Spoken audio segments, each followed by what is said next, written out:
एक शहर में दो दोस्त रहते थे। वो दोनों दोस्त एक सुबह को उठकर समुद्र के किनारे शंख इकट्ठा करने गए ताकि वो इन शंखों को बेचकर कुछ पैसे जमा कर पाएं।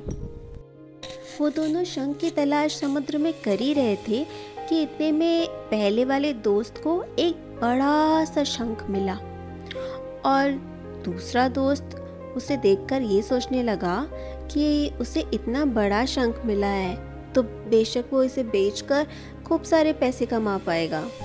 तो ऐसा सोचकर दूसरे दोस्त ने भी मन में ठान लिया कि अब वो बड़े शंख की तलाश ही करेगा और कैसे भी हो उसे बड़ा शंख ही ढूंढना है।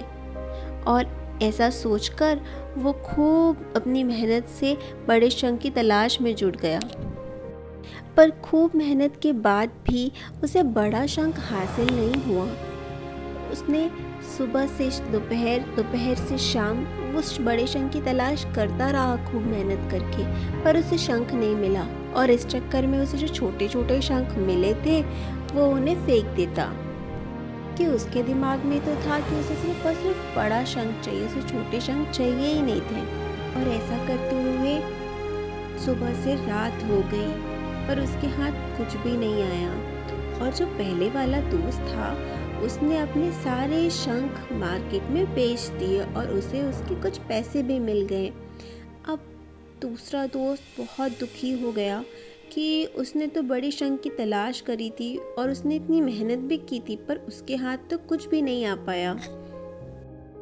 और बहुत ही हताश और मायूस होकर वो अपने दोस्त के साथ फिर से घर को चल पड़ा और दोनों रास्ते में बातें करने लगे। तो उसने अपने दोस्त से पूछा कि आज उसने कितने पैसे कमाए। तो पहले दोस्त ने बताया कि उसे जो बड़ा शंख मिला था उसके उसने 1000 रुपये कमाए और जो छोटे छोटे शंख उसने समुद्र से ढूंढे थे उसके 3000 रुपये।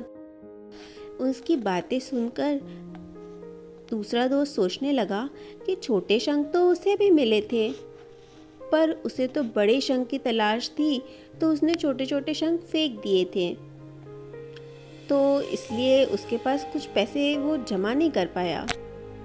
उसे और भी ज़्यादा बुरा तब लगा जब उसके दोस्त ने बताया कि वो छोटे शंख जो उसने बेचे हैं वो वही थे जो उसके दूसरे दोस्त ने समुद्र से निकाले थे, बट उसे उसकी ज़रूरत नहीं थी तो उसने फेंक दिए थे। उन्हीं शंख को उसने इकट्ठा किया और उसे बाजार में बेच दिया जिसका उसे मूल्य मिल गया। तो दोस्तों इस कहानी से हमें ये शिक्षा मिलती है कि कभी कभी हम बड़ी चीज़ों की तलाश में छोटी छोटी चीज़ों को भूल जाते हैं। ऐसा नहीं है कि हमें लक्ष्य छोटा बनाना चाहिए, हमें लक्ष्य तो बड़ा ही बनाना चाहिए, पर ये याद रखना चाहिए कि उन बड़े लक्ष्य तक पहुंचने के लिए हमें छोटी छोटी सीढ़ियाँ तो पार करनी ही पड़ेगी। और अपॉर्चुनिटी, मौका बहुत इम्पोर्टेंट होता है। हमें किसी भी अपॉर्चुनिटी को यूं ही गंवाना बिल्कुल भी नहीं चाहिए। आई होप कि स्टोरी आपको अच्छी लगी होगी एंड अगर अच्छी लगी है तो प्लीज़ चैनल को सब्सक्राइब करिए, लाइक करिए, शेयर करिए। मिलते हैं फिर से एक नई कहानी के साथ अगले एपिसोड में।